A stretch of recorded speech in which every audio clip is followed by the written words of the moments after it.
अस्सलाम वालेकुम दोस्तों, हमारा आज का टॉपिक है एग्रीमेंट मिस्टेक्स। हम इंग्लिश ग्रामर शुरू कर रहे हैं और उसमें आज हमारा टॉपिक है एग्रीमेंट मिस्टेक इंग्लिश ग्रामर। चूँकि एमडी कैट, ई कैट, नर्म्स, एनटीएस और दूसरे कई एंटी टेस्ट में इंग्लिश ग्रामर के मतलब टेंसेस वगैरह और ग्रामर के रूल्स वगैरह के मतलब एमसीक्यूज आते हैं। तो इंशाल्लाह इस वीडियो में हम आपको एग्रीमेंट मिस्टेक्स के रूल्स विद एग्जांपल समझाएंगे और नेक्स्ट भी ऐसे ही इंग्लिश ग्रामर के दूसरे टॉपिक भी फॉलो करेंगे। तो चलिए शुरू करते हैं वीडियो को। दोस्तों, हमारा अगला जो पहला जो रूल है उसकी अगर बात करें तो उसमें agreement between subject and verb helping verb है। If a sentence has a singular subject it is followed by singular verb and if it has plural subject it is followed by plural verb and that is verb agrees with subject. जैसे example है the attack of locust is are a natural calamity. Attack जो है वो singular है तो उसके साथ helping verb is जो है वो भी सिंगुलर आएगा। The locust were coming slowly. अब यहाँ पे वाज नहीं लगेगा क्योंकि लोकस्ट जो है वो प्लूरल है, उसके साथ जो वर है हेल्पिंग वर्ब वो भी प्लूरल ही आएगा। प्लूरल के साथ प्लूरल वर्ब और सिंगुलर सब्जेक्ट के साथ सिंगुलर वर्ब या हेल्पिंग वर्ब। नेक्स्ट, ये पहला रूल था। अगर नेक्स्ट रूल की बात करें, agreement between subject word one and verb helping verb. अब if there are two subject words in the same sentence, अगर एक सेंटेंस में दो सब्जेक्ट वर्ब हो और वन प्लूरल और एक सिंगुलर और एक प्लूरल हो, use verb and helping verb according to first subject. अगर ये जो आगे लिस्ट दी जा रही है अल्फाज की, उनमें से कोई भी लफ्ज़ या फ्रेज से वो दोनों सब्जेक्ट वर्ड जुड़े हों तो उनमें जो है आपने पहला जो सब्जेक्ट वर्ड है उसके मुताबिक हेल्पिंग वर्ब या वर्ब यूज़ करना है। उन लिस्ट क्या है, लिस्ट आपको मैं यहाँ पे शो कर देता हूँ। ये जो रेड में आ रहे हैं लिखे हुए, विद है, अलोंग विद है, टुगेदर विद है, एज वेल एज है, besides, except, of, not, but, including, excluding, in addition to. ये जो तमाम हैं with, along with, together with, as well as, beside, except, of, not, but, including, excluding, in addition to, ये तमाम जो लफ्ज़ लिखे हुए हैं या फ्रेज लिखे हुए हैं इनसे साथ अगर जो है वो कोई दो सब्जेक्ट वर्ड्स जुड़े हैं और तो फिर आपने हेल्पिंग वर्ब जो है सब्जेक्ट वर्ड वन से वन की अकॉर्डिंग लगाना है। जैसे college dean as well as the parents. अब कॉलेज डीन एक सब्जेक्ट वर्ड है, ये पहला सब्जेक्ट वर्ड है, और पेरेंट्स दूसरा, जुड़े किससे, एज वेल एज से। ये लिस्ट में मौजूद है तो आपने यहाँ पर यूज करना है फर्स्ट सब्जेक्ट वर्ड से। फर्स्ट सब्जेक्ट वर्ड क्या है, college dean. College dean first subject word है तो उसके साथ आपने वो सिंगुलर है तो इज आएगा। अगर यहाँ पे ये कोई दूसरा लफ्ज़ होता जो इस लिस्ट में नहीं है तो उसके साथ फिर आर आएगा क्योंकि सब्जेक्ट वर्ड टू से उसका रूल हम इससे नेक्स्ट बताएंगे। तो इसके साथ हेल्पिंग वर्ब जो है इज आएगा, is unable to convince the lazy bluffer. यहाँ पे इसलिए है क्योंकि कॉलेज डीन सिंगुलर है और एज वेल एज से दोनों जो सब्जेक्ट वर्ड हैं जुड़े हुए हैं। सिंगुलर कॉलेज डीन सिंगुलर है तो हेल्पिंग वर्ब भी सिंगुलर आएगा। Harry along with his children was were not comfortable at Mars. Harry singular है, अलॉन्ग विद से जुड़ा है तो सब्जेक्ट वर्ड से हैरी के साथ सिंगुलर आएगा, वाज आएगा, वार नहीं आएगा। अगर चिल्ड्रन के मुताबिक लगता तो फिर वार आना था क्योंकि प्लूरल के साथ प्लूरल आएगा। अब हैरी है तो उसके साथ वाज आएगा। ये हो गया रूल। इसके बाद नेक्स्ट रूल की अगर बात करें, agreement between subject word two and verb helping verb. When we use verb and helping verb according to second subject word if two subject word are joined by any one of following words। अगर ये जो list दी गई है इनके साथ अगर कोई जुड़े हों लफाज तो इनमें क्या आएगा, दो सब्जेक्ट वर्ड जुड़े हों तो फिर आपने सब्जेक्ट वर्ड टू के मुताबिक वर्ब या हेल्पिंग वर्ब यूज़ करना है। उनकी लिस्ट क्या है, नॉर और यहाँ पे नीदर नॉर इधर और नॉट ओनली बट आल्सो। ये अगर इन चीज़ों के अल्फाज से कोई सब्जेक्ट वर्ड दो जुड़े हों तो फिर आपने सब्जेक्ट वर्ड टू के मुताबिक सेकंड सब्जेक्ट वर्ड के मुताबिक वर्ब हेल्पिंग वर्ब को फॉलो करना है। यहाँ पे एग्जाम्पल में अगर बात करें, not only chips but also the young masters was were annoyed at slave driving of Ralston. यानी यहाँ पर नॉट ओनली चिप्स, चिप्स एक सिंगुलर है सब्जेक्ट वर्ड, और द यंग मास्टर ये से प्लूरल है, और बट आल्सो इसमें शामिल हुआ है। बट आल्सो से दोनों सब्जेक्ट वर्ड जुड़े हुए हैं तो फिर वार आएगा, क्योंकि सेकंड सब्जेक्ट वर्ड जो है यंग मास्टर्स वो प्लूरल है। Neither my soldiers nor I, यहाँ पे आई जो सिंगुलर है नॉर से जुड़े हुए हैं, सोल्जर नीदर माई सोल्जर और आई ये दोनों सब्जेक्ट वर्ड हैं, नॉर से जुड़े हुए हैं, और फिर यहाँ पे सिंगुलर आएगा, आर नहीं आएगा, एम आई के मुताबिक एम लगेगा। Am going to ruin the will just for free shirt.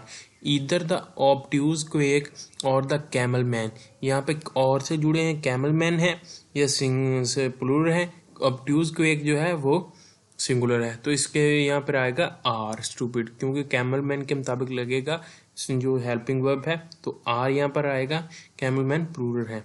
तो ये नेक्स्ट रूल की बात करें, two subject word join by and, अगर दो सब्जेक्ट एंड के साथ जुड़े हों, टू और मोर प्लूरल सिंगुलर, टू और मोर सिंगुलर नाउन्स और pronoun joined by and require a plural verb when they represent two different persons और थिंग्स।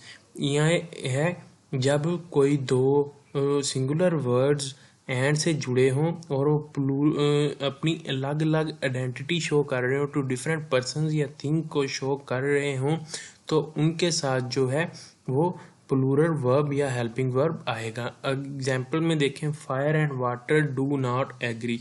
फायर अलग चीज़ है, वाटर अलग चीज़ है, एग्री तो डू नॉट एग्री डू आएगा, यहाँ पर डज नहीं आएगा। और यहाँ पर एक बात का मैं इजाफा करता चलूँ, जब कोई चीज़ पर इख्तलाफ होगा तो फिर वो अलग अलग आइडेंटिटी शो करेंगे। जब वो अपना मतलब कंपनी एक दूसरे को यानी एक दूसरे को सपोर्ट करेंगे तो फिर जो है वो सिंगुलर सेंस बन जाएगी, प्लूरल सेंस नहीं बनेगी।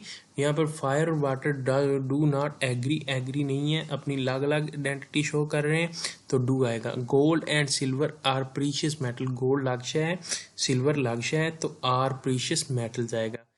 Is are your father and mother at home, यहाँ पर देखें इज आएगा या आर आएगा, फादर अलग चीज़ है, मदर अलग चीज़ है, यहाँ पर आर आएगा, इज नहीं आएगा। इज योर पेरेंट्स अगर होता, सॉरी यहाँ पर फादर अलग चीज़ है, मदर अलग चीज़ है, तो इसके मुताबिक आर आएगा। Require a plural verb when they represent two different person, यहाँ पर टू डिफरेंट पर्सन या थिंग को ये सारी एग्जांपल शो कर रही हैं, तो इनके लिए जो है वो अलग जो है वो आएगा, प्लूरल वर्ब या हेल्पिंग वर्ब आएगा इनके साथ।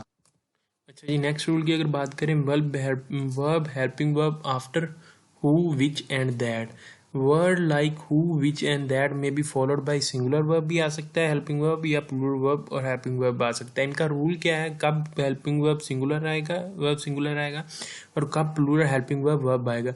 वर्ब और helping verb after who which that are used according to word written immediately before this word, यानी इन वर्ड से जो इमीडिएटली बिफोर कोई लफ्ज़ लिखा है उनके मुताबिक जो है वो हेल्पिंग वर्ब आएगा। The word before who which that may be singular or plural, so use the verb or helping verb accordingly, यानी अगर तो उससे पहले जो इमीडिएट वर्ड लिखा होगा वो सिंगुलर होगा तो सिंगुलर वर्ब हेल्पिंग वर्ब, अगर प्लूरल होगा तो प्लूरल हेल्पिंग वर्ब आएगा।